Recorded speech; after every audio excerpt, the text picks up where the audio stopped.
Ang Pilipinas ngayon. Narito na ang pinakamainit na mga balita na nakalap sa bawat sulok ng bansa. Ihahatid sa bawat Pilipino saan man kayo sa mundo. Ang Pilipinas ngayon. Pakinggan ang bawat kaganapan sa bawat lalawigan. Ito ang Pilipinas ngayon.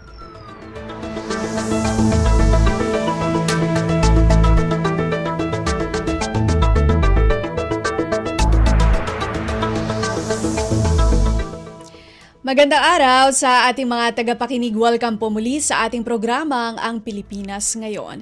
Napapakinggan po ninyo saan mang bahagi ng mundo sa pamamagitan ng ating himpilang Radyo Pilipinas World Service ng Presidential Broadcast Service. Napapakinggan po tayo sa mga sumusunod na shortwave frequencies sa 9.960 MHz, 12.120 MHz, 15.190 MHz at sa ating official Facebook page, Radyo Pilipinas World Service. Ito po si Bea Gaza, samahan po ninyo ako sa kabuuan ng ating programa ngayong araw. Kapapalooban pa rin po ng mga mahahalagang balita mula dito sa ating bansa, kasama na ang mga segmentong business, sports, showbiz at ang mga ulat mula sa iba't ibang rehiyon ng Pilipinas. Antabayanan po at sa inyo na sa ilang sandali ang kabuuan ng ating programa Ang Pilipinas Ngayon.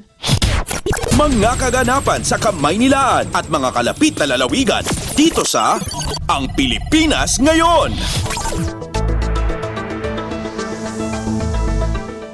Sa ating mga balita, binisita ni Pangulong Ferdinand R. Marcos Jr. ang munisipalidad ng Patikol sa probinsya ng Sulu upang pangunahan ang distribusyon ng iba't ibang ayuda sa mga magsasaka, mangingisda at pamilya. Kabahagi pa rin ito ng pagsasakatuparan ng pamahalaan sa bisyon ng Bagong Pilipinas na iangat ang buhay at kapakanan ng bawat Pilipino sa bansa. Sa programa personal na binigay ng Pangulo ang cash assistance na nagkakahalaga ng 10,000 piso sa piling magsasaka na apektado ng El Nino. Kasama rin ang 10 milyong pisong financial aid sa probinsya ng Sulu na ipinamahagi o ipapamahagi naman sa mga benepisyaryo. Namigay rin ng cash aid ang Department of Social Welfare and Development o DSWD. Samantala, ang Ministry of Agriculture, Fisheries and Agrarian Reform ng Bangsamoro Autonomous Region in Muslim Mindanao o BARM ay namahagi naman ng makinaryang pansaka na nagkakahalaga ng 2.5 milyong piso sa 20 farmers associations at 5 kilo ng bigas sa bawat kalahok ng programa. Pakinggan natin ang naging mensahe ni Pangulong Ferdinand R. Marcos Jr. Aking matalik at malapit na kaibigan. Alam niyo po, si Gob Sakurtan at saka ako, matagal na kami magkakilala dahil pareho kaming politiko. Pero yung pagkakilala namin, lumampas na dun sa pagkapolitiko, naging kaibigan ko na talaga si Gob Sakur. Kaya pag sinasabi niya, sinasabi niya, kagaya sinabi niya dun sa speech niya, sabi niya, wala, hindi kami nahihiyang hindi talaga nahihiyang humingi yan. Tawag na, kung anong kailangan ni Gob Sakur, tawag yan, tatawag yan. Nabibigay naman natin para naman, maganda naman ang trabaho ni Gob Sakur. Kaya tama yung sabi ni Gob Sakur na sinasabi, peace and order ang inuna natin. Tignan nyo naman, naayos naman natin, maganda ng Sulu, iba na. Ang pagka iniisip dati, ang Sulu ay iniisip gulo na hindi pwedeng puntahan dahil yung security, etc. Yun ang mga impresyon ng lalo na yung tigalabas. Ngayon, iba na.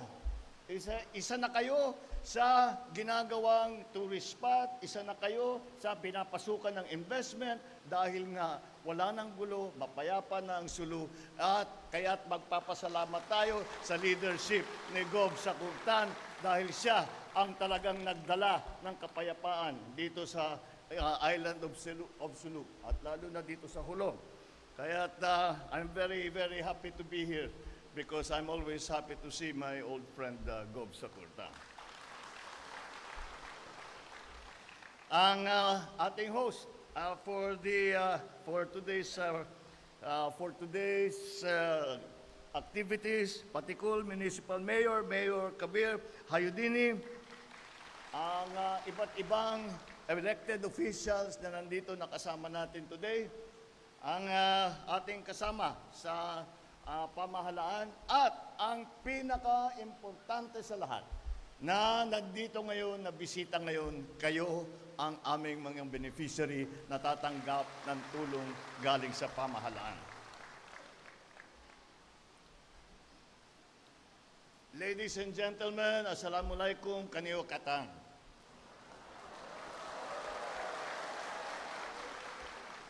Ikanalulugod ko na makasama kayo ngayong araw mula sa mga magsasaka, mula sa mga at di alintana ang matinding sikat ng araw para masaganang ani, hanggang sa mga mangingisda na nakikipagsapalaran sa ating mga karagatan para maganda ang huli. Narito kami ngayon upang ihatid sa inyo ang tulong ng pamahalaan. Umagapay sa inyong pagbangon mula sa mga pagsubok na dala ng El Nino at upang mapakinggan ang inyong mga suliranin. Nais ko rin na personal na iparating sa inyo ang aking paghanga sa inyong mayamang kultura, lalo na sa inyong sining, likha, musika at kaugalian. Mula sa badyo at sawal na ginagamit ng inyong kalalakihan hanggang sa patadyong na sinusuot ng nakarami, hindi maikaila ang inyong angking talento at kasanayan sa paghakabi, pati na sa pag-uukit. Kaya talaga naman nakakatuwa na napanatili ninyo ang kultura na pinamana sa inyo ng mga inyong ninuno sa kabila ng mga siglong lumipas. Naway ang tulong na dala namin ngayon ay magpalakas sa inyong mga kabuhayan at magpatibay palalo sa inyong bila isang lalawigan. Kung matatandaan po ninyo, Oktubre noong nakaraang taon, naghatid ng ayuda at iba pang halagang serbisyo ang ating Special Assistant, si Secretary Anton Lagdameo, at ang ating DSWD Secretary Rex Gatchalian. Matapos ang 9 na buwan, ako naman ang bibisita rito upang bigyang pansin ang kalagayan ng 19 na bayan sa inyong lalawigan na napailalim sa state of calamity dulot ng El Nino. Ayon sa aming datos, mahigit 5 milyong piso halaga ang pananim na nasira dito sa inyong lugar, na ikanalugi naman ng humigit kumulang 912 na magsasaka. Hindi namin kayo iiwan sa pagharap sa pagsubok na ito. Kaya kami ay makakapagbahagi ng ayuda upang makabangon kayo muli at higit pang mapayabong ang inyong pamumuhay. Bilang panimula, 10 milyong piso ang magmumula sa aking tanggapan upang ipamahagi sa halagang tigsa 10,000 piso para sa mga magsasaka at mangingisda sa Sulu na naapektuhan ng El Nino. Sa ilalim naman ng ayuda sa kapos ng kita program ng DSWD, makakatanggap ang mahigit 5,000 magsasaka at mangingisda ng cash assistance na nasa 10,000 piso naman. Mula naman sa opisina ng ating speaker, kasama po dito kaya po ang tawag po namin is whole of government approach. Pati House of Representatives, pati Congress, sinama na namin. Kaya mula sa office ng House Speaker Martin Romualdez, meron din lahat ng dumalo rito na nagtipon sa atin ay mabibigyan ng tigli 5 kilo ng bigas. Andan na yung mga iba na nakita ko na. Kasama din natin ang Bangsamoro Autonomous Region in Muslim Mindanao Ministry of Agriculture, Fisheries and Agrarian Reform na maghahandog sa inyo ng karagdagang makinarya at kagamitan sa pagsasaka. Ngunit, hindi po dyan nagtatapos ang handog namin sa inyo. Kasabay ng pagbibigay namin ng ayuda ay ang magandang balita tungkol sa ating pagsusulong para sa Jolo Airport Development Project.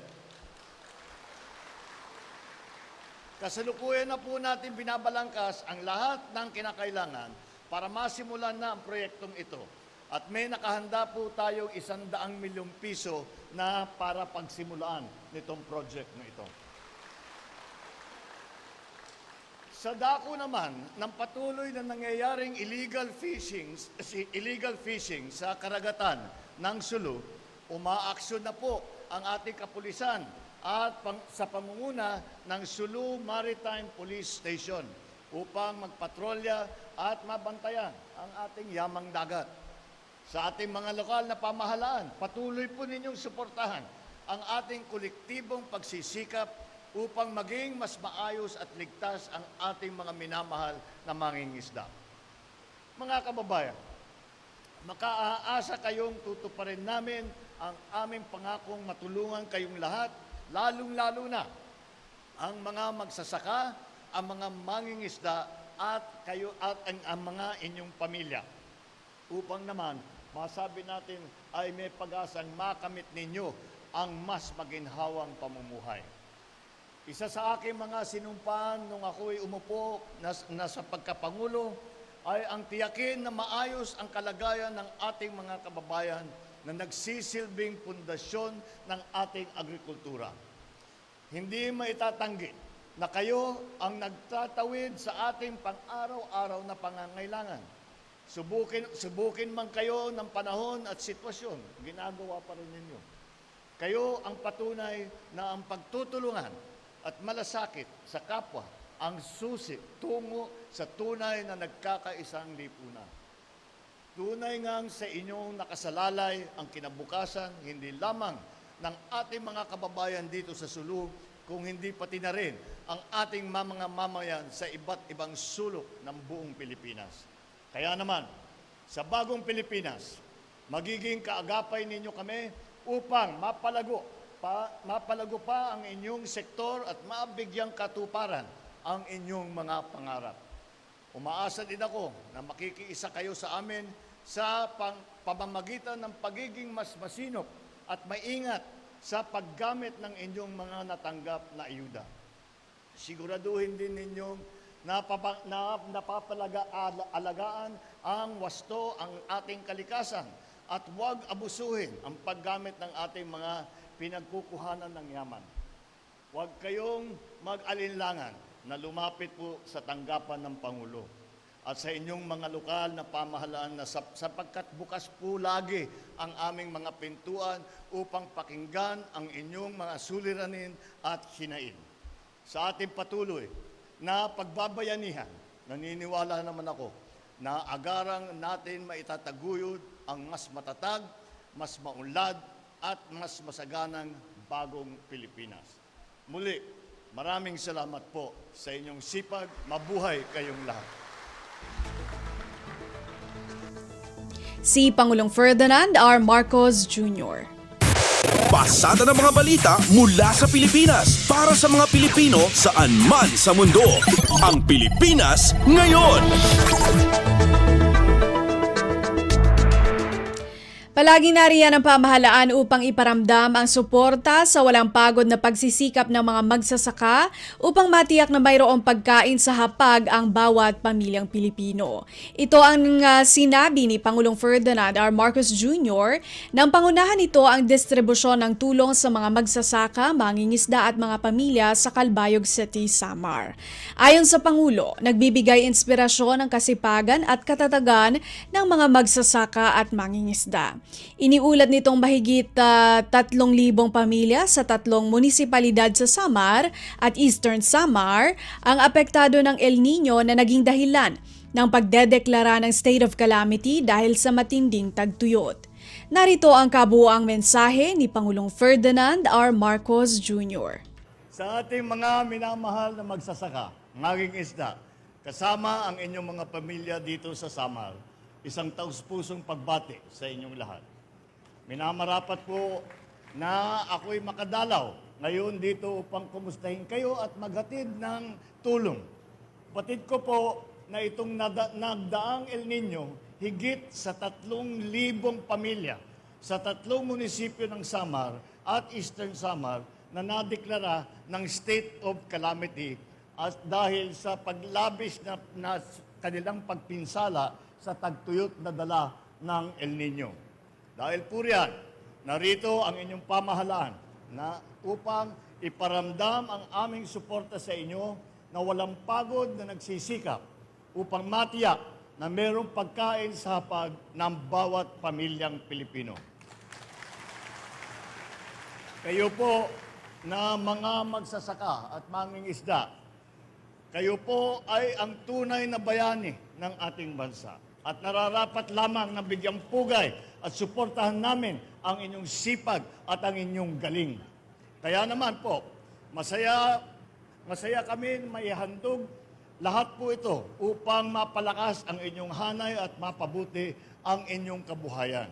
Unang-una, ang BIFAR sa ilalim ng Department of Agriculture, ang BIFAR ay mababahagi ng mga bangkang demotor at sari-saring kagamitan para sa ating mga mangingisda.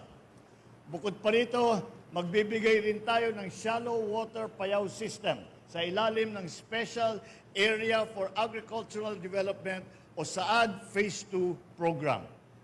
Para naman sa Samar Multipurpose Cooperative, ipagkakatiwala ng DTI sa inyong lahat ang shared service facilities upang magamit ng ating mga dairy farmer sa kanilang paghanap buhay. At upang mapabuti ang kasanayan ng mga Samareño, ang TESDA po ay maghahandog ng starter toolkits sa 50 scholar. Bukod pa rito, maglalaan din ang TESDA ng mahigit 300,000 pisong pondo bilang tinatawag na training support. Nandyan din ang DOLE. Ang DOLE ay magbibigay ng higit 6 na milyong piso sa ilalim ng TUPAD program para sa higit na 1,500 benepisyaryo mula sa Almagro, Gandara at Tagapulan. Maglalaan din ang DOLE ng higit 5 milyong piso para sa ating daan, para sa 161 benepisyaryo, 5.08 million pesos para sa 161 beneficiaries sa ilalim naman ng Integrated Livelihood Program. At higit 650,000 piso para naman sa 85 na lalahok sa government internship program. Hindi rin po magpapahuli ang Agricultural Credit Policy Council ng DA na magbibigay ng 35 milyong piso bilang credit fund para sa Northern Samar Multipurpose Cooperative at Rural Bank ng Calbayog City.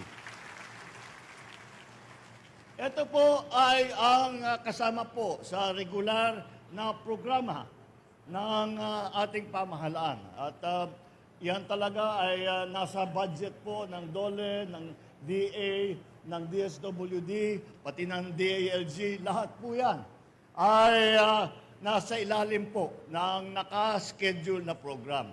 Ngunit, nung aming tinitignan, yung tulong na dadalhin namin, alam ko kung gaano kahirap ang dinadaanan ng ating mga magsasaka at saka ating mga mangingisda dahil nga sa El Nino. Kaya sinubukan namin, naghanap kami, maghanap kayo ng dagdag na pondo para mas malaki naman ang maibibigay natin na tulong. Kaya mula naman sa tanggapan ng Pangulo, kami po ay magpapaabot ng tig 10,000 piso sa ating mga magsasaka, mangingisda at ilang pamilya mula sa Samar, Eastern Samar at Northern Samar. Sa kabuuan, mahigit 75 milyong piso ng assistance ang aming ibibigay sa 3 probinsya ng Samar Island.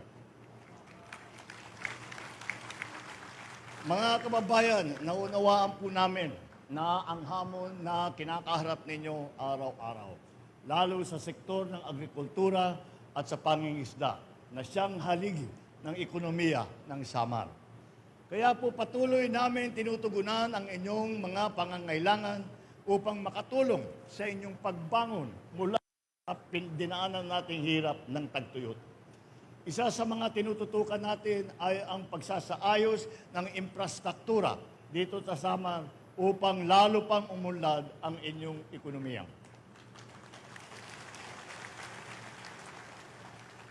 ang mga nasira, may ilang bahagi ng Maharlika Highway ang nasira ay isang malaking problema para sa mga naninirahan dito. Kaya naglaan po tayo ng mahigit 1 bilyon at 4 milyong piso para ayusin at pagpapanatili ng kalsadang ito.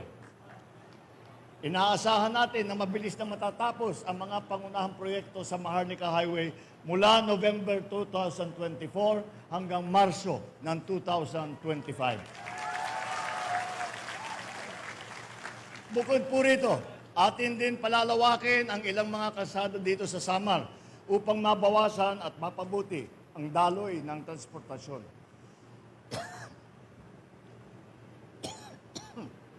Ang Base, Marabot, Pinamitinan Road at Right Top Borongan Road ay kasalukuyan ng ginagawa.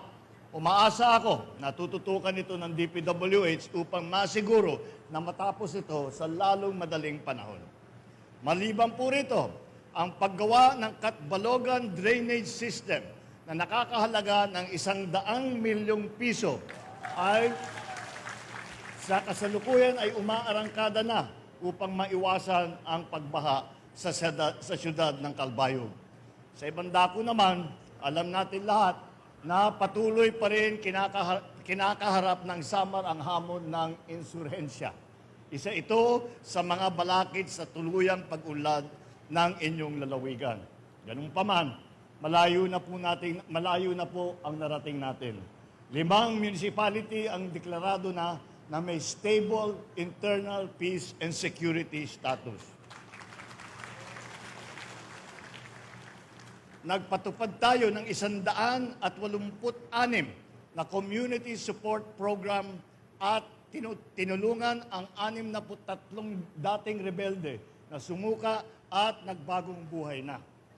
Ang mga pagsisikap na ito ay ginagawa po natin upang mahikayat pa ang mga ibang rebelde na magbalik loob na at maging produktibong bahagi ng ating lipunan. Kaya ang hiling ko sa inyo na suportahan ang mga hakbang na ito upang masiguro natin na mag-ugat ang kapayapaan at kaunlaran dito sa Samar. Mga mahal kong kababayan, ang inyong pamahalaan ay namumuhunan sa makabagong infrastruktura, gumagawa ng mga pagkakataon ng pangkabuhayan at nagpapatupad ng kapayapaan at kaayusan sa inyong lugar. Ang lahat na ito ay naglalayong lumikha ng mas maunlad na hinaharap para sa probinsya ng Samar, sa rehiyon ng Eastern Visayas at sa mga mamayan na nakatira dito. Sa atin naman, mga magsasaka at mangingisda, kayo ang buhay ng lalawigan na ito, ang ating buong bansa. Ang inyong kasipagan at katatagan ang nagbibigay ng inspirasyon sa aming lahat. Nandito kami upang tulungan kayong umunlad na sa binubuo nating isang bagong Pilipinas. Si Pangulong Ferdinand R. Marcos Jr. Kumpleto, detalyadong balitaan, di papahuli sa mahahalagang kaganapan. Kamustahin ang inang bayan, ang Pilipinas ngayon.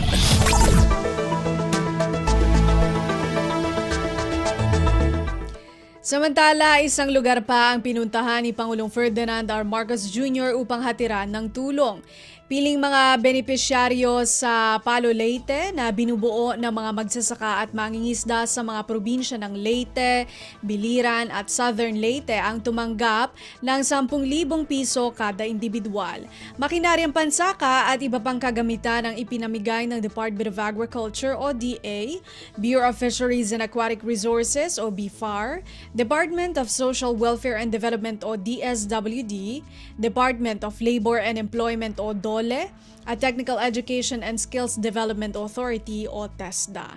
Pakinggan ang naging talumpati ni Pangulong Ferdinand R. Marcos Jr. Nagtitipon-tipon po tayo ngayon para magkaisa, para sa muling pagbangon ng mga magsasaka, mangingisda at kanilang mga pamilya dito sa Leyte, sa Southern Leyte at saka sa Biliran. Ang nagdaan na El Nino ay nagdulot ng malaking pinsala sa kabuhayan ng ating mga kababayan dito sa inyong lugar. Ayon sa aming mga datos, higit 23 milyong piso na pananim ang napinsala dito sa Region 8 na ikinalugi ng higit 500 magsasaka. Hindi sa Region 8 to. Ito is for the Leyte provinces, Biliran, Southern Leyte at saka Leyte. Kaya naman, sa okasyong ito, minabuti ng inyong pamahalaan na bibisita sa inyo upang magbigay ng suporta na nakabangon kayo muli para sa inyong kabuhayan.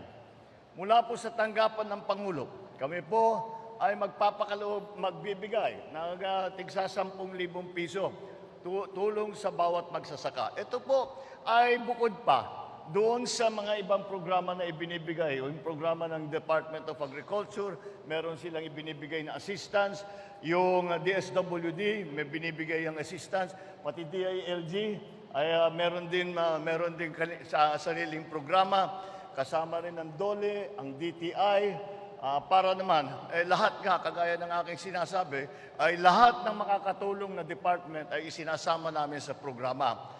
Ngunit, nung tinitignan namin, at tinitignan ko ang sitwasyon ng ating mga magsasaka, ay sinabi ko, mabuti na meron tayong maibigay. Ngunit, siguro, kung makahanap pa tayo ng pondo, eto, magdagdagan pa natin para mas maganda, mas malaki ang magbigay natin na tulong.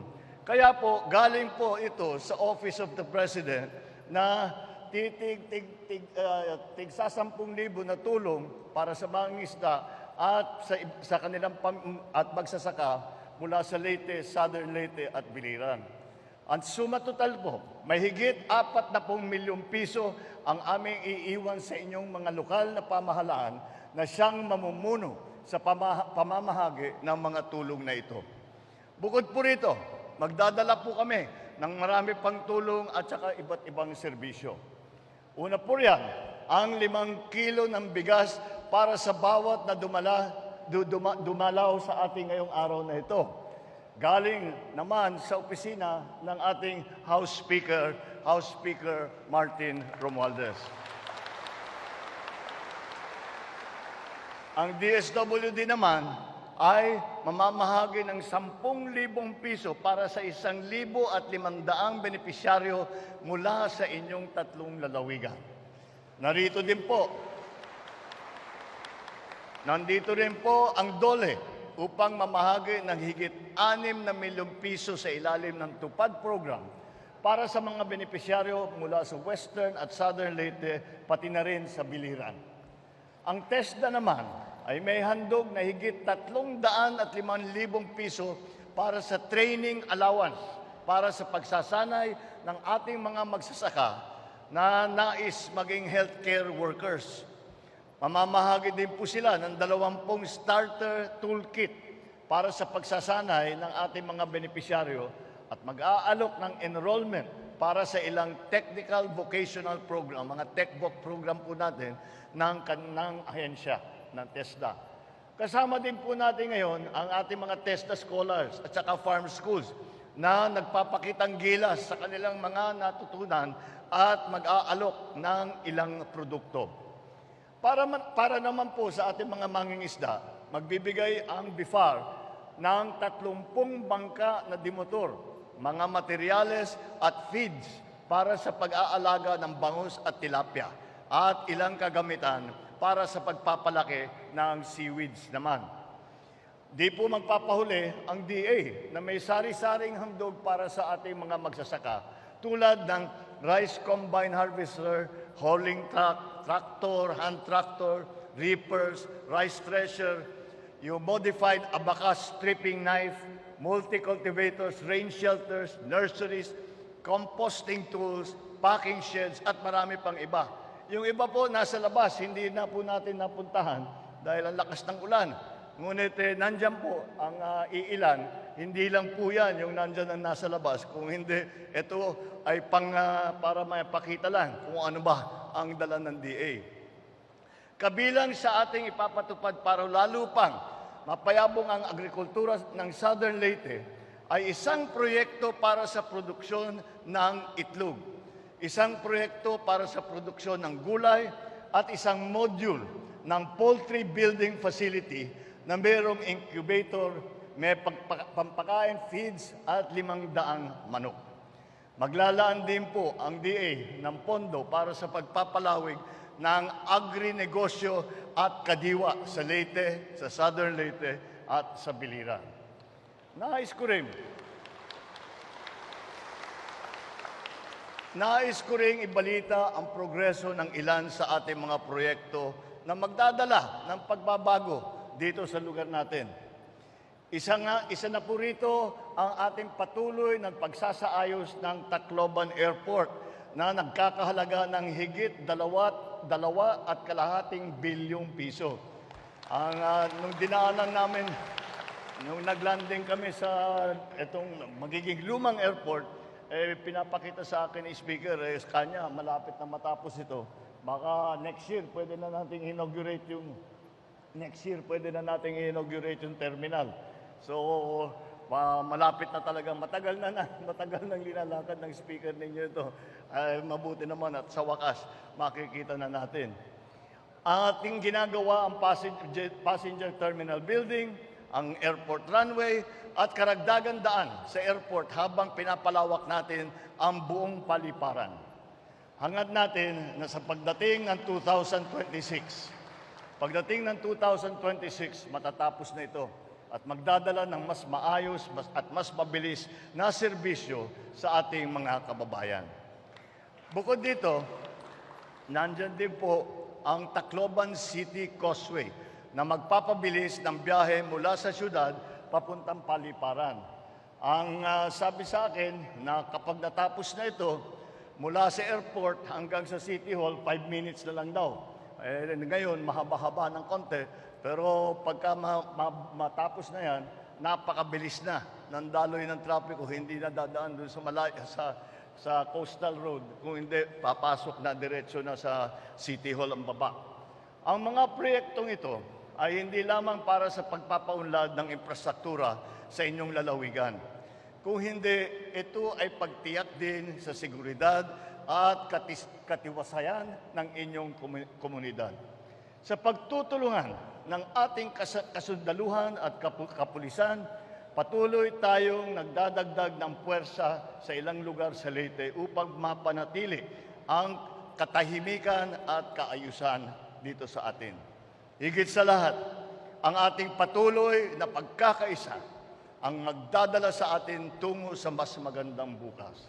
Ang bawat tulong na ating binibigay, ang bawat proyekto na ating itinatapos ay patunay na sa ating pagsisikap na itataguyod na mas maliwanag na kinabukasan para sa bawat Pilipino.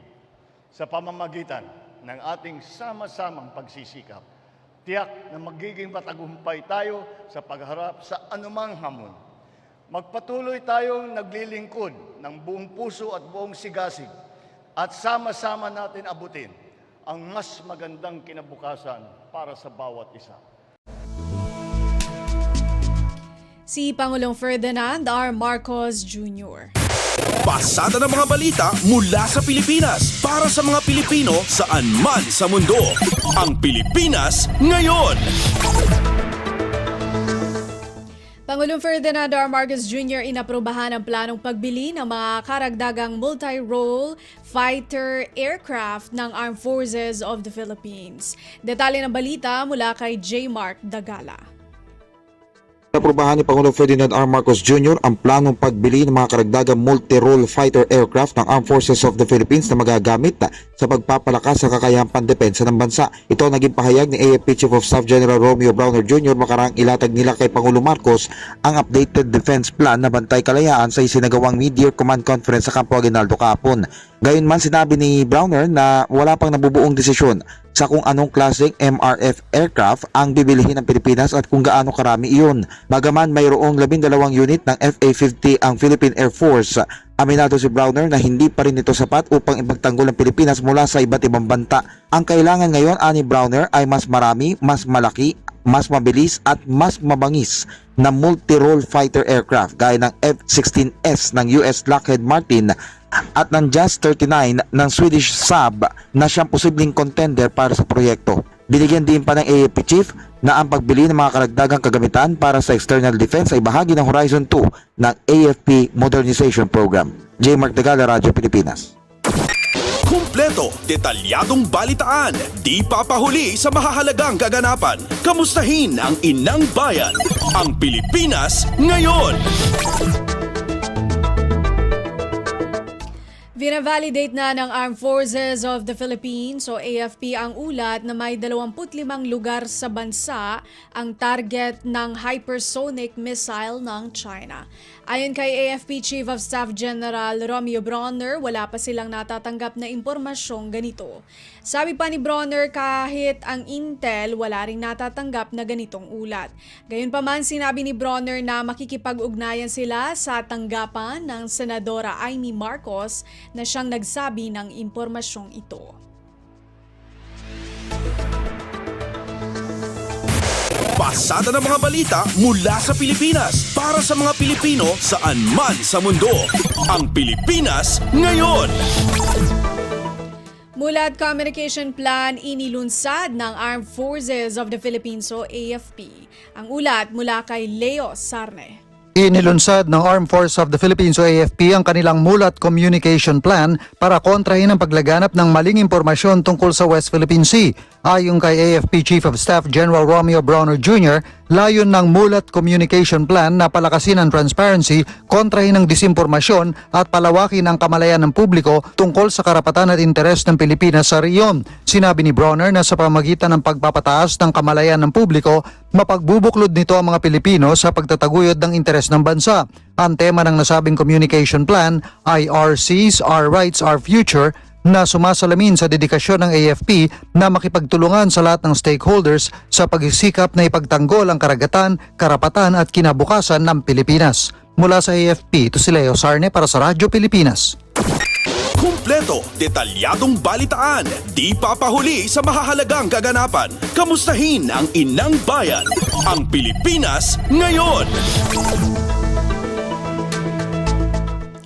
Magkakaroon na ng bakuna laban sa African Swine Fever sa Pilipinas. Ayon kay Department of Agriculture Secretary Francisco Chu Laurel, aaprubahan pa ng Food and Drug Administration o FSA ang commercial trial para sa mga bakuna sa susunod na 2 linggo. Kaya naman inaasahan ng DA na makakatulong ang bakuna para maagapan ang pagkalat ng ASF sa bansa. Tiniyak naman ni Laurel na epektibo ang bakuna na galing sa Vietnam. Pasada ng mga balita mula sa Pilipinas para sa mga Pilipino saan man sa mundo. Ang Pilipinas ngayon. Department of Agriculture sinabing makakaapekto sa rice importation at presyo ng bigas ang posibleng pag-i-issue ng Temporary Restraining Order o TRO laban sa Executive Order number 62. May report si Marian Bastasa. Aminado ang Department of Agriculture na makakaapekto sa rice importation at gayon din sa presyo ng bigas ang posibleng pag-i-issue ng Temporary Restraining Order o TRO laban sa Executive Order 62 o ang Tapias Taripa sa imported na bigas. Matatanda ang naghain ng ilang grupo ng magsasaka ng petisyon sa Korte Suprema para hilingan na ang pagpapalabas ng TRO sa EO 62. Ayon kay DA spokesperson Asik Arnel de Mesa, kung matutuloy ito, posibleng magresulta ito sa delay pagdating sa rice importation sa bansa at maantala rin ang inaasahang pagbaba naman ng retail price ng bigas sa merkado. Paliwanag dito, maaaring mag-alinlangan kasi mga importer kung magkakaroon ng TRO na siya ng mga makakaapekto sa supply ng bigas. Sa kabila niyan, tiniyak ni De Mesa na nakahanda naman ng gobyerno na tugunan ng posibleng implikasyon ng TRO. Tinukoy nito ang bumababa ng presyo ng bigas sa international market at ang inaasahang pag-alis na rin ng export ban ng India. Sa kasalukuyan, naglalaro pa sa 47 to 51 pesos ang kada kilo na imported regular milled rice, habang nasa 52 to 55 pesos naman ang kada kilo ng well-milled rice sa Metro Manila. Ito si Marian Bastasa para sa Radyo Pilipinas. Kumpleto, detalyadong balitaan, di papahuli sa mahahalagang kaganapan. Kamustahin ang inang bayan, ang Pilipinas ngayon. Yan ang ating nakalap ng mga national news. Narito naman po ang mga balita mula sa ating mga kasamahan sa iba't ibang mga rehiyon dito sa ating bansa para sa ating regional news ngayong araw na ito. Balita mula sa lalawigan sa bawat rehiyon ng ating bayan. Dito sa Ang Pilipinas Ngayon. Lokal na pamahalaan ng Kalinga nakatanggap ng 450,000 piso na Province-Led Agriculture and Fisheries Extension System o PAFES Fund mula sa Department of Agriculture o DA. Ang detalye mula kay Amelia Bumatnong ng RP Tabuk. Nakaawat iti lokal na gobyerno iti Kalinga iti Province-Led Agriculture and Fisheries Extension System uno PAFES Fund of 450,000 pesos iti napan alawas. Inkumpirma dayto ni Provincial Agriculturist Engineer Domingo Baquilan. Sigun kini Baquilan, mausar iti nasao a pondo para iti panakaaramid iti Banana Techno Demo Farm at igay sa nga ektarya iti munisipyo iti Rizal ken Pinukpok, Kalinga. Iti handover ceremony ket indaulwan ni Training Center Director Charlie Sagudan iti ATIRTC car kini Provincial Administrator Teddy Gulay aning ibagi kini Governor James Iduba iti Office of the Provincial Agriculturist Conference Hall. Kabayatan iti seremonya na ipalawag iti gandat iti PAFES initiative nang runa iti kinapatag na dayto iti local agriculture ken fisheries sector karaman iti agricultural extension services ken suporta para kadagiti mannalon ken mangalap iti probinsya. Kastamot nga inibkas ni Engineer Baquilan iti pinagyaman ken commitment na para iti usto a pakausaran iti pondo. Manipod DZRK Tabuk, Amelia Bumatnong, Radyo Pilipinas World Service. Balita mula sa lalawigan sa bawat rehiyon ng ating bayan. Dito sa Ang Pilipinas Ngayon. Maraming salamat, Amelia Bumatnong. Una sa 6 na Super Health Centers, formal nang binuksan sa San Fernando, La Union. Magbabalita si Albert Kawile ng RP Agoo. Adadapay amaya sideg ti serbisyo sa lunat ti gobyerno kadagiti nasusulinek a lugar ti siyudad ti San Fernando, La Union. Daytoy ket kalpasan nga inauguraran ti Department of Health Ilocos Region ti maysa kadagiti innem a super health centers ti probinsya a masarakan sa J Barangay Sibuan Utong maysa kadagiti Aplan Barangays iti siyudad. Nalpasan ti Phase 1 ti nasawa fasilidad napunduan babaen iti DOH Health Facility Enhancement Program nga daan ti budget nga 11.5 million pesos para iti infrastruktura ken medical equipment. Kanayon pay 6 million pesos ti may patungpal para iti Phase 2 construction ken nayon na 5 million pesos para iti medical equipment. Daytoy a super health center nga motonanti City Health Office ket mangipay iti kangrona na serbisyo ti panangtripato iti salunat manipod alas 8 ti bigat aging ket alas 5 ti malam. Kinunan Regional Director Paula Paz Dionco dagiti residente iti daytoy a barangay graman kadagiti kabangibang a lugar ket daan itan ti bukod da pasilidad ti salunat ken makatulong met kadokada tanong may ti referral kadagiti pasilidad ti medisina nga adaan ti kabalan iti serbisyo no masakit mo no adaan iti komplikado a sakit. Maipasdek dagiti limapay super health centers iti La Union kadagiti ili ti Aringay, Nagilian, Pugo, Rosario, ken San Juan. Manipod RP Ago, Albert Kawile para iti Radyo Pilipinas World Service. Balita mula sa lalawigan sa bawat rehiyon ng ating bayan. Dito sa Ang Pilipinas Ngayon. Maraming salamat, Albert Kawile. 10 bayan sa Quezon tumanggap ng Green Banner Seal of Compliance Award mula sa Provincial Nutrition Action Office. Mag-uulat si Carmi Isles ng RP Lucena. Hinirang bilang Green Banner Seal of Compliance Awardee ang 10 bayan sa lalawigan ng Quezon sa ginanap na 9th Barangay Nutrition Scholar Convention at Gawad Parangal sa Nutrisyon sa Quezon Convention Center. Sa 10 awardee nakuha ng Candelaria ang pinakamataas na grado na nagpakita ng epektibong implementasyon ng mga programang pangnutrisyon sa kanilang lokalidad. Kabilang pa sa tumanggap ng Green Banner Seal of Compliance Award ang mga bayan ng Tagkawayan, General Luna, Real and Infanta, San Antonio, General Nakar, Pagbilao, Agdangan at Makalelon. Samantala ginawa rin naman bilang nutrition champions ang lungsod ng Tayabas at bayan ng Sariaya, pati na rin si Governor Dr. Helen Tan. Kinilala rin ang mahalagang kontribusyon ng 1,600 na barangay nutrition scholars, 40 municipal action officers, 40 Municipal Nutrition Program Coordinators at 40 Provincial Nutrition Multi-Sectoral Councils ng lalawigan ng Quezon. Mula sa RP Lucena, ito si Carmi Isles para sa Radyo Pilipinas World Service. Balita mula sa lalawigan sa bawat rehiyon ng ating bayan. Dito sa Ang Pilipinas Ngayon. Maraming salamat, Carmi Isles. Department of the Interior and Local Government o DILG Palawan, suportado ang isinusulong na programa ng Bangko Sentral ng Pilipinas, ang Paleng QR PH Plus. Narito si Damian Lacasa Jr. ng RP Palawan. Mabal ang suporta ng DILG sa programang Paleng QR PH Plus ng Bangko Sentral ng Pilipinas. Sa isarang arampangan, ingkon ni Palawan Provincial DILG Director Virgilio Tagle, nakatabangi ang BSP ang DILG sa pag-implementar ang programa. Makunta na, isang Memorandum of Agreement ing pirmahan tingid BSP ig DILG para digi. Dahil dya, ing panawagan ni Tagle tanang LGUs ang probinsya ang Palawan na implementar ang programa tanang mga lugar. Mayad sa programa, cashless o arang ng perang iluluwa sa mga merkado, business establishment, ang mga opisina sa gobyerno na makunitagle mas komportable sa mga tao at hindi rin iisipin dya ang mga sinsilyo. Ingkon pa ni Tagle na isadyang polisiya ang national government na intatawag na ease in doing business. Agalindigay ang siyudad ang Puerto Princesa Damian Lacasa Jr. para sa Radyo Pilipinas World Service. Balita mula sa lalawigan sa bawat rehiyon ng ating bayan. Dito sa Ang Pilipinas Ngayon. Maraming salamat, Damian Lacasa Jr. Alkalde ng lungsod ng Calbayog ipinahayag sa mga benepisyaryo ng Presidential Assistance na gamitin ng tama ang natanggap na tulong para makabangon muli mula sa epekto ng El Nino.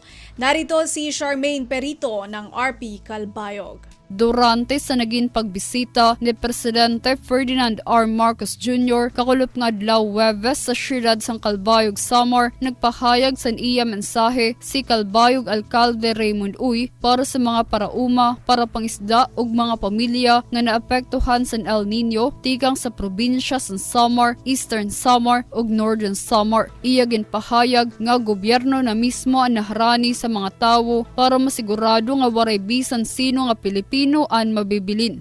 Itataguyod ng ating Pangulo upang ilapit ang pamahalaan sa tao at yakin na walang Pilipino ang maiiwan. Sa ating mga magsasaka, mangingisda at mga pamilya, ang tulong na ito ay pagkakataon upang makabangon at umasenso mula sa mga pagsubok na dala ng El Nino.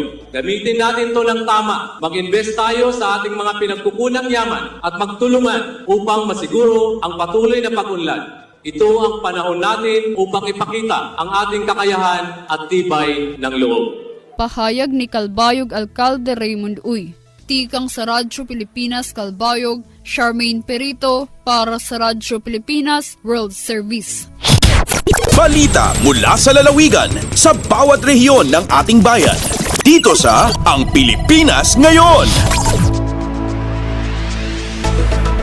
Maraming salamat kay Charmaine Perito. Mahigit ₱1 milyong halaga ng livelihood projects para sa mga magulang ng child laborers ipinamahagi ng Department of Labor and Employment o DOLE. Si Sok Aberia ng RP Borongan sa balita. Ginduhol ang DOLE Eastern Samar Provincial Office and Livelihood Projects again tumarang at turnover sa Remuning gimbuhat na Borongan City People's Center ang Merkules sa Hulyo 3. Maabot in 1.49 million pesos at kabugusan na kantidad ang iginpaangbit na livelihood projects kundi 1.181 million pesos sinin para ton sa 69 nga mga kag-anak o guardians in child labor sa syudad nga magninegosyo street food vending, feeds, rice retailing, barbecue food vending, native delicacies production, snack house and beverage business ug garments repair and services. Samtang sobra 315,000 pesos sa kantidad in Kaputian Falls Eco-Tourism Park amenities and souvenirs nga para in 26 nga tourism workers. Igimpahinamdon ni Ms. Salvacion Niepes, Provincial Director ng Dole Eastern Samar, na sabi nga mga benepisyaryo nga gamitan hin maupay nga diri kawangan ini nga bulighan gobyerno agud umursa adtong ira mga panginabuhi. Di ka nga syudadhan Borongan Sok, Aberia, Radyo Pilipinas, World Service. Balita mula sa lalawigan sa bawat rehiyon ng ating bayan. Dito sa Ang Pilipinas Ngayon. Maraming salamat, Sok Aberia. Agriculture technician sa 19 na local government units o LGUs sa Surigao del Sur sumailalim sa training kaugnay sa soil property examination. Pagbabalita si Nerissa Espinosa ng RP Tandag. Gipailawom sa duha ka adlaw nga pagbansay ang 19 ka mga agriculture technician sa tibok Surigao del Sur kalabot sa pagsusi sa kalidad sa yuta nga gamiton sa pag-uma. Sa pagpakighinabi sa Radyo Pilipinas Tandag kang Provincial Agriculturist Marcos Kiko, gibutyag niini nga mahinungdanon kini nga pamaagi sa pag-uma tungod kay pinaagi sa pagsusi sa kalidad sa yuta mahibaluan ang mga minerales nga anaan niini ug ang klase sa mga abono ug pestisidyo nga gamiton aron magsiguro nga dako ang mahimong produksyon. Dugang pa ni Kiko nga gikinahanglan nga masabtan sa mga mag-uuma ang importansya sa maong pamaagi. Sumala pa niya nga pipila lamang kini sa mga interventions nga gihatag sa gobyerno sa sektor sa agrikultura. Gikan sa Tandag City kini si Nerissa Espinosa alang sa Radyo Pilipinas World Service. Balita mula sa lalawigan sa bawat rehiyon ng ating bayan. Dito sa Ang Pilipinas Ngayon. Maraming salamat, Nerissa Espinosa. Philippine Statistics Authority o PSA sulu hinimo kang publiko na makiisa sa POPSEN at CBMS 2024 na aarangkada ngayong buwan ng Hulyo. Narito ang ulad ni Eloisa Mohamad ng RP Holo. Tagnaan na hapit siyang butag 5 in July in Roll-out and Census of Population and Community-Based Monitoring System atau CBMS sa katilibot sin Pilipinas. Habay tayo Injury Medzortan, Chief Statistical Specialist in Philippine Statistics Authority Sulu, mahuting pagsakap na paon sinupis para pakaradyaan maksulitungon in raayat, iwan ni kaso the data bank sin parinta. Nakauranay na paon in provincial level training ang mga census area supervisor, damikian masimasi sa municipal level training, halimang gatos enumerator and team supervisor, ang mangantahi palatag ang putag siya municipality. Lamun na pag-ana din pagpakay sin tablet amon usalon na data collection amon bidda. Iban sin nakaw na pagparagbos nila sin census. Haharapin ni mahuwat yabi-abihitaning katanin tumaod. Iban magpalista ha si BMS amon pag-urulan si mga upis parinta. Awala na ha mga social protection programs sa Department of Social Welfare and Development piana sin Pantawid Pamilya Pilipino Program. Dahil nga RP Holo, Eloisa Muhammad para Radyo Pilipinas World Service. Balita mula sa lalawigan sa bawat rehiyon ng ating bayan. Dito sa Ang Pilipinas Ngayon. Maraming salamat kay Eloisa Mohamad. Narinig po ninyo ang kabuuan ng mga balita mula po sa iba't ibang lalawigan dito sa Pilipinas sa pamamagitan po ng ating regional news. Samantala, susunod naman po ang ating balitang negosyo at kalakalan at balitang pampalakasan mula kay Leo Magpayo. Lagay ng ekonomiya, kalakalan, negosyo at iba pa. Atin ang alamin dito sa Ang Pilipinas Ngayon. Magandang araw. Narito na po ang Balitang Business. Resonable ang pagtaas ng minimum wage para sa mga manggagawa sa Kalakhang, Maynila ayon sa Philippine Chamber of Commerce and Industry o PCCI. Subalit sinabi ni PCCI President Enonina Mangio sa isang pahayag na ang 35 pisong dagdag sahod ay nagdudulot ng pagkabahala sa kanilang mga miyembro na nagsusumikap na mabuhay at mapanatiling bukas ang kanilang negosyo.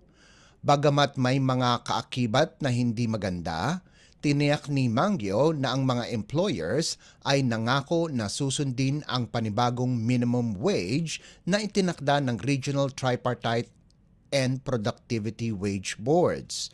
Habang binibigyan ng pansin ang pagsisikap ng gobyerno para pagandahin ang antas ng sahod sa bansa, sinabi ni Mangio na krusyal din na ikonsidera ang epekto nito sa mga negosyo, lalong-lalo na ang mga maliliit na negosyo na kailangang umangkop sa karagdagang gastos sa mga manggagawa. Gayunpaman, sinabi ni Mangio na ang aprobadong wage hike ay sapat o patas, lalo na kung ikukumpara sa inisyal na mungkahi na 100 pisong dagdag sahod na masyadong malaki para sa mga employers at posibleng magresulta ng pagsasara ng negosyo at pagkawalan ng trabaho. Lagay ng ekonomiya, kalakalan, negosyo at iba pa. Atin ang alamin dito sa Ang Pilipinas Ngayon. Tinapos na ng Department of Agriculture o DA ang investigasyon sa pagpasok sa bansa ng mga imported na kambing mula sa Estados Unidos na mayroong Q fever. Ayon sa impormasyon, ilan sa mga kambing sa farm ay nagkaroon na ng issues at nagpositibo sa Q fever noong December 29, 2023 bago sila dinala sa Pilipinas. Ang Q fever ay nagdudulot ng malaking panganib dahil maaari itong makahawa sa iba't ibang hayop kabilang ang mga kambing, tupa at baka at maaaring maipasa sa mga tao sa pamamagitan ng kontak sa mga nahawaang hayop o sa kanilang mga likido sa katawan. Nauna rito ang Selection Committee na responsable sa pag-aproba sa pag-aangkat ay nakatakdang magsagawa ng personal na inspeksyon sa farm upang matiyak ang kalusugan at kaligtasan ng mga kambing. Noong Enero, Pebrero at Abril, nakumpirma na 19 sa 74 na imported na kambing ang nagpositibo sa Q fever. Nauna na ring naglabas ng preventive suspension ang DA sa ilang tauhan ng Bureau of Animal Industry habang nagsasagawa ng investigasyon. Lagay ng ekonomiya, kalakalan, negosyo at iba pa. Atin ang alamin dito sa Ang Pilipinas Ngayon. Inilabas kamakailan ng Department of Trade and Industry o DTI ang price guide para sa mga school supply para sa darating na school year. Ang price guide na tinawag na gabay sa pamimili ng school supplies ay dinisenyo para tulungan ang mga consumers na malaman ang nararapat na presyo ng kanilang bibilhin. Kabilang sa mga nakalista sa guide ay ang notebook na dapat ang presyo ay nasa 11.80 hanggang 52 pesos, pad paper para sa grades 1 to 4, 9.50 hanggang 61 pesos, intermediate pad paper, 13 pesos and 80 centavos hanggang 48 pesos and 75 centavos, lapis, 11 piso hanggang 33 piso, ballpen, 3 piso hanggang 33 piso, isang kahon ng crayon na may 8 kulay, 12 piso ang regular at 65 piso ang jumbo. Sharpeners mula 15 piso hanggang 69 na piso, rulers 16 na piso hanggang 29 na piso at erasers sa 450 hanggang 20 piso. Ayon sa DTI, 68% sa listahan ay katumbas ng 80 sa kabuuang 117 stock keeping units o SKUs ay gayon pa rin ang presyo katulad sa nakalipas na taon. 8% naman ng mga SKUs ay nagbaba ng presyo habang 24% ay nagkaroon ng pagtaas sa presyo. Pinayuhan naman ng DTI ang mga consumer na tignan mabuti ang mga label ng school supplies. Ang mga label ay dapat naglalaman ng mga importanteng impormasyon katulad ng pangalan at address ng manufacturer o importer. Para sa mga notebook at papel, dapat maliwanag na nakasulat kung ilan ang pahina nito. Hinikayat naman ni Trade Secretary Alfredo Pascual na gamitin ang ibinigay na price guide ng DTI kapag sila ay bumibili ng school supplies. Lagay ng ekonomiya, kalakalan, negosyo at iba pa. Atin ang alamin dito sa Ang Pilipinas Ngayon. At para naman sa sports balita, Updates at pinakahuling mga usapin sa mundo ng palakasan. Atin ang pakinggan dito sa Ang Pilipinas Ngayon.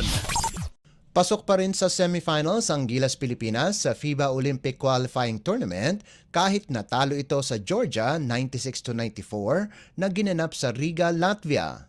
Kailangan lamang ng Gilas na manalo laban sa world number 23 Georgia o matalo ng 18 puntos o mas mababa para makapasok ng semifinals. Sinabi ni head coach Tim Cohn na ito ang kauna-unahang pagkakataon na masarap sa pakiramdam ang matalo. Pinangunahan muli ni Justin Brownlee ang Gilas kung saan nakapagtala ito ng 28 puntos, 8 rebounds, 8 assists at 1 steal. Maganda rin ang ipinakitang laro ni Dwight Ramos kung saan nagtapos ito ng may 16 na markers, 5 rebounds, 4 na assists at 2 steals. Nag-ambag naman si CJ Perez ng 14 na puntos habang si Chris Newsome ay nakapagrehistro ng 13 puntos kasama pa ang 4 na rebounds at 6 na assists. Samantala, dinala si Kai Soto sa ospital para ipatingin ang kanyang ribs pagkatapos mabagsakan ng Georgian player sa second quarter. Nakapaglaro lamang ng 11 minuto si Soto at nakapagtala ng 4 na puntos at 2 blocks. Updates at pinakahuling mga usapin sa mundo ng palakasan. Atin ang pakinggan dito sa Ang Pilipinas Ngayon. Isasama ni dating Far Eastern University star RJ Abarientos ang kanyang pangalan sa 2024 PBA Rookie Draft. Dating naglaro si Abarientos sa Korean Basketball League at pinarangalan ng Rookie of the Year Award nung naglalaro pa siya para sa Ulsan Mobis. Nag-average ang dating Gilas Pilipinas player ng 13.3 points, 4.8 assists, 2.8 rebounds at 1.3 steals. Pagkatapos sa Korean League, lumipat ng Japan B-League ang 24 anyos na si Abarientos kung saan naglaro ito para sa Shinshu Brave Warriors, subalit hindi na kinuha muli ang kanyang serbisyo pagkatapos nalipat ang koponan sa Division 2. Nag-average naman si Abarientos ng 7.8 markers, 2.4 assists at 1.7 boards sa loob ng 49 na laban sa Japan at ngayoy pinili niya nang bumalik sa bansa para makapiling ang kanyang pamilya pagkalipas ng 2 taong pamamalagi sa ibang bansa. Isa si Abarientos sa mga top prospects ng draft kasama sina Justin Baltazar, Jerome Lastimosa, CJ Cancino, Dave Ildefonso at Evan Neal. Nakatakda ang PBA draft sa Hulyo 14 at gaganapin sa Glorieta sa Makati. Samantala, maglalaro muna si Abarientos para sa Strong Group Athletics na sasabak sa 43rd William Jones Cup sa Taiwan sa susunod na linggo. Updates at pinakahuling mga usapin sa mundo ng palakasan. Atin ang pakinggan dito sa Ang Pilipinas Ngayon. Ipaparada ng Akari ang kanilang American import na si Oluma Oli Okaro sa oras na sumabak ang Chargers sa 2024 Premier Volleyball League o PVL Reinforced Conference na magsisimula na ngayong buwan. Ang 28 anyos na si Okaro ay dating naglaro para sa A1 Ethniki Women's Volleyball Championship sa Greece nitong nakaraang season, kung saan tinulungan niya ang ASP Thetis Volas na makakuha ng 8-14 record sa elimination round bago natalo sa Olympiacos sa semifinals. Naglaro din si Okaro sa kolehiyo kung saan unang naglaro siya para sa University of San Francisco ng 2 taon bago lumipat sa Arizona State University. Noong 2017, pinangalanan siya sa All Pac-12 team para sa indoor volleyball. Inaasahan na mapapalakas ni Okaro ang Akari na pinangungunahan ni Sed Domingo, Mitch Cobb, Faith Nisperos, Gretchen Soltones, Fifi Sharma at Erica Ragas. Updates at pinakahuling mga usapin sa mundo ng palakasan. Atin ang pakinggan dito sa Ang Pilipinas Ngayon. At yan ang pinakahuling balita sa larangan ng palakasan. Para sa Radyo Pilipinas World Service, ito po si Leo Magpayo. Magandang araw. Updates at pinakahuling mga usapin sa mundo ng palakasan. Atin ang pakinggan dito sa Ang Pilipinas Ngayon. Maraming salamat kay Leo Magpayo. Iyan po ang ating balitang negosyo at kalakalan at balitang pampalakasan para sa araw na ito. Ngayon naman dumako tayo sa showbiz balita. Alamin natin ang mga chismis mula sa mundo ng showbiz sa pamamagitan po ng ating kasamang si Mama JT. Ang latest, ang hottest sa showbiz and entertainment. Heto na sa Ang Pilipinas Ngayon.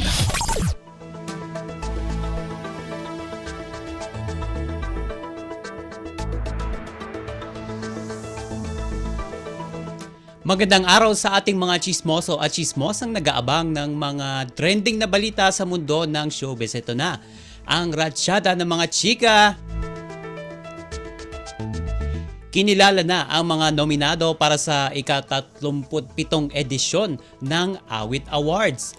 Pasok sa mga nominado ang Pinoy Pop Boy Group na SB19, P-Pop Girl Group na BINI at ang singer-actress na si Bel Mariano.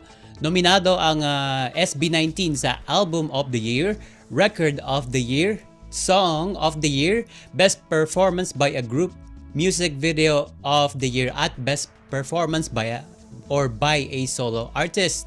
Sa BINI naman, ang kanilang hit song na Pantropiko ay nominado rin bilang Record of the Year. Ang Song of the Year, kasama din dyan ang Best Pop Recording, Best Engineered Recording, Best Performance by a Group at Best Vocal Arrangement. Kabilang rin ang girl group sa mga pagpipilian sa Best Inspirational Recording at Music Video of the Year. Ang Bugambilya naman ni Bel Mariano ay nasa listahan din ng Song of the Year, Best Ballad Recording, Best Traditional or Contemporary Folk Recording at Best Vocal Arrangement. Napabilang rin sa Best Collaboration ang isa pang kanta ng actress na Autumn. Ang ilan pang music artist na maglalaban-laban para sa Song of the Year ay sina Maki, Denise Julia, Juan Carlos at Zach Tabudlo at Al James. Sa iba pa natin chika for today, balik telebisyon ang nag-iisang megastar Sharon Cuneta.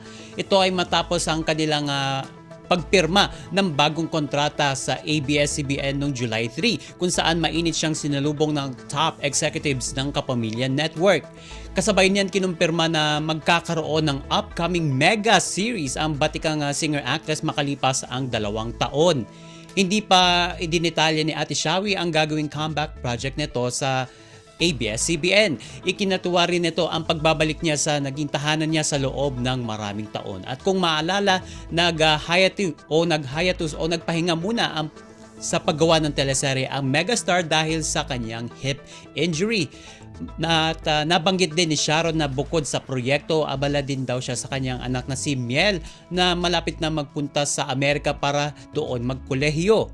At magugunita noong taong 2022 ang huling TV project ni Sharon kung saan gumanap siya bilang First Lady Aurora Guillermo Hidalgo sa FPJs ang probinsyano. Samantala, ang recent film project naman niya ay Family of Two kasama si Alden Richards na naging official entry sa Metro Manila Film Festival 2023.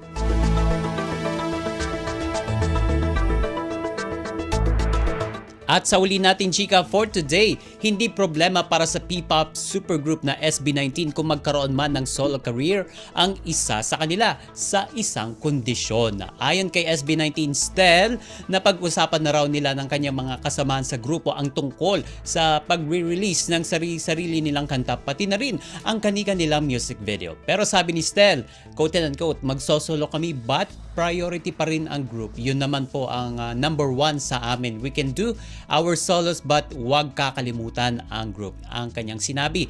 Pagkatapos nga maglabas ng kani-kanilang kanta ang ibang members ng boy band group, ay si Stel naman ang nag-release ng kanyang first solo single, ang Room.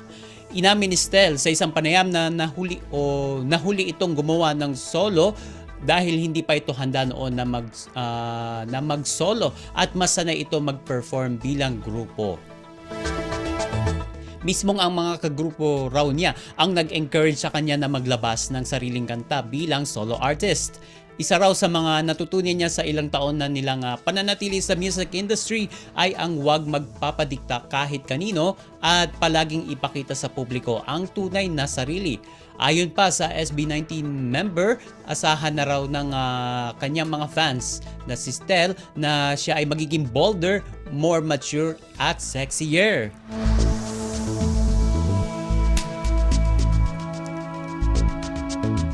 At wala na tayong oras para sa ating balitang artista. Maraming salamat mga kachismis sa pakikinig sa aking mga chika for today. Ako po, si Mama JT para sa Radyo Pilipinas World Service. Ang latest, ang hottest sa showbiz and entertainment. Heto na sa Ang Pilipinas Ngayon.